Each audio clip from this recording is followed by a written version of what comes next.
people come to us and they say, I'm too old. Maybe in their 40s or their 50s, and they say, well, it's all right for you. You started when you were a lot younger. You were able to retire when you were young. It's too late for me. It's just too late. Give up. I can't do anything. It's too late. I can't go back in time and start early like you did. Does this stuff still work for me? Am I still be able to have a strong financial future? The answer is yes. Of course, you won't be able to, if you're in your 40s now, you won't be able to retire in your 30s. But just having the financial stability and having some funds and creating that gap between your spending and your earning, and just having that stronger financial base, even if you don't get to retire earlier, you'll have a much richer, fuller retirement for having more money. So the answer to, am I too old to invest? Is it too late for me? Is no. You just need to start now. And even if you're watching this video and you're 97, there is a way to make this work, and we'll come on to that. But before we do that, we do have some examples, and there is actually a reason why people ask this question, am I too old to invest? There is a reason, and it has to do with compounding. The power of compounding. Didn't Einstein say it's the 8th wonder of the world? He did, and it does take time for it to occur, and this is where people start to think about, am I too old? Do I have a long enough time horizon? Do I have time for my money to compound to be able to get anywhere, or should I just not bother? So what does compounding mean? Compounding means you earn interest, or you make profit on the profit. So let's say 1 year you have £100 in and you make 10%, so you've got 110. The next year, that whole 110 grows by 10%. You get 11, which makes 121. And you're earning money on the money. And that's what then grows and grows and grows and grows over the years until you get a fabulous return. And it does take time, which is where this message of, am I too old, comes from. Let's give a real life example. So we have early Ellie and late Larry. So Ellie starts investing age 20. She invests 100 a month for 10 years and then she stops. So she invests 12,000 in total. And then we've got Larry.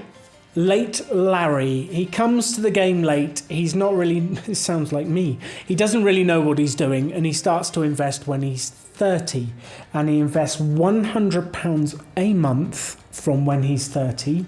And he invests for 30 years, not just 10 like Ellie. So he invests 3 times the money that she does.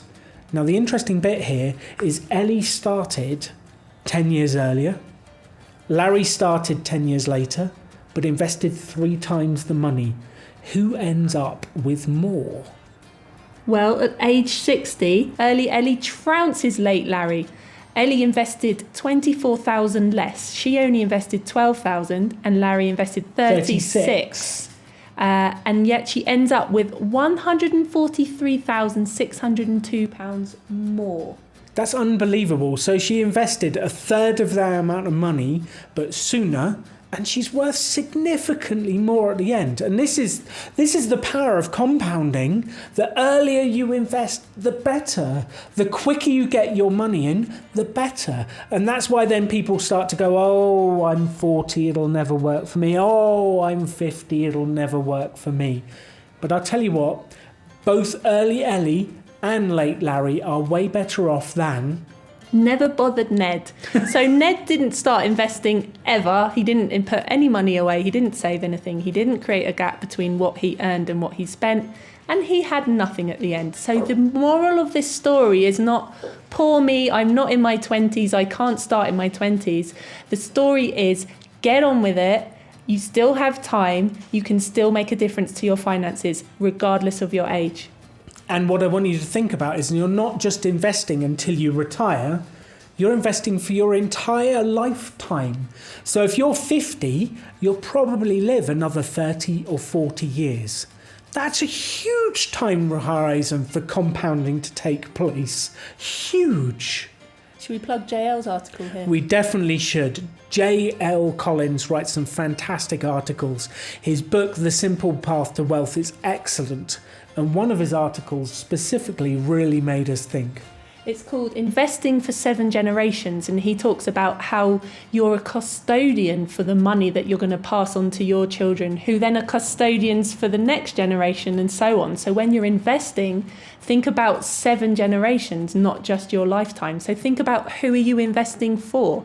Are you investing for your children, your grandchildren? Are you trying to generate generational wealth? And the answer is maybe not. Maybe you want to enjoy the money for you. You don't have kids. You don't have anyone you want to pass it down to. But that's just a different way of thinking about it, that maybe you can think in terms of hundreds of years, not just for the rest of your lifetime. So the answer to this question, are you too old to invest, is no. Get on with it and start now. The more you put this off, the worse it is. You can't go back in time. You've just got to start now. And if you do that, you're giving time for your money to compound and grow over the years. Just start now. I don't care whether you're 50, whether you're 60, you just need to start now. A lot of you that are watching this video are not subscribed to our channel. No pressure whatsoever, but if you could hit subscribe and be informed about future videos, that would be fantastic. Hopefully after watching this video, you've realised you're not too old to invest and you are ready to get going. Now is the time to start. So watch video 11, how to invest your first 100 and get going. Or skip to the question, should I invest in an index fund or retirement plan?